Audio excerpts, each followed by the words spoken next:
தொடர்கின்றன. தமிழகத்தில் நடந்து கொண்டிருக்கும் அராஜக ஆட்சிக்கு மக்கள் முடிவு கட்ட வேண்டும் என்று நடிகர் சிங்கமுத்து தெரிவித்துள்ளார். திமுகவிற்கு ஆதரவாக பிரச்சாரம் செய்து வரும் வடிவேலுவிற்கு எதிராக நடிகர் சிங்கமுத்து தேமுதிக அதிமுக கூட்டணிக்கு பிரச்சாரம் செய்து வருகிறார். சென்னை 1000 விளக்கு தொகுதி அதிமுக வேட்பாளர் வளர்மதியை ஆதரித்து நடிகர் சிங்கமுத்து பிரச்சாரம் செய்தார். அப்போது தமிழகத்தில் நிலவும் மின்சார பிரச்சினைக்கு தீர்வு காண தேமுதிக அதிமுக கூட்டணி கட்சிகளுக்கு வாக்களிக்க வேண்டும் என்று கூறினார். தமிழகத்தில் நடந்து கொண்டிருக்கும் மக்கள் விரோத அராஜக ஆட்சிக்கு மக்கள் முடிவு கட்ட வேண்டும் என்றும் நடிகர் சிங்கமுத்து வேண்டுகோள் விடுத்தார். கேப்டனிடம் வாங்கி சாப்பிட்டு வளர்ந்த வடிவேலுவிற்கு அவரை பற்றி விமர்சிக்க எந்த தகுதியும் இல்லை என்று நடிகர் சிங்கமுத்து ஆவேசமாக கூறினார். என்ன திமிரு இருந்தா, என்ன ஆணவம் இருந்தா, மதுரையிலிருந்து எஸ் வடிவில வளைஞ்சு நெளிஞ்சு வந்து வாசல்ல நின்று 2 இட்லி கிடைக்கு பாட்டை கேட்ட ஒருத்தன் மஞ்சளா மூக்கு வடிச்சுக்கிட்டு இருந்துச்சு. கச்சிப்பு கையில இல்லாம நான் வேட்டியை கிழிச்சு கொடுத்தேன்.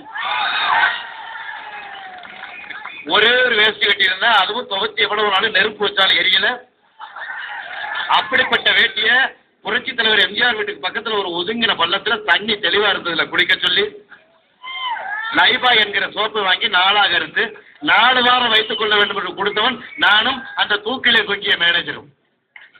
அவன் தான் யாரு சேர்ந்தாலும் கொண்டு விடுவானு. அப்படி ஒரு நல்ல முகம். அவனை கொஞ்ச நேரம் பார்த்தீங்கன்னா நம்மளா சூசைட் பண்ணிக்கிட்டுருவோம். நீ வந்து கேப்டன் விஜயகாந்த கூட சொல்றியா? நீ அவர் யார் தெரியுமா? டி நகர்ல ராஜாபாதர் சீட் ஒன்று தெரிய இருக்கிறது.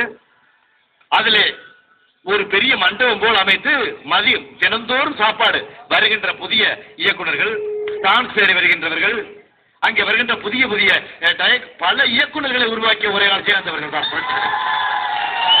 இன்றைக்கு இருக்கிற ஹீரோக்கள் சரத்குமாராக இருக்கட்டும், எத்தனை புதுமுகங்களை இன்று பெரிய முன்னணியில் இருப்பவர்கள் எல்லாம் விஜயகாந்த் அவர்களுடைய உதவி இல்லாமல் யாரும் வளர்ந்தது கிடையாது.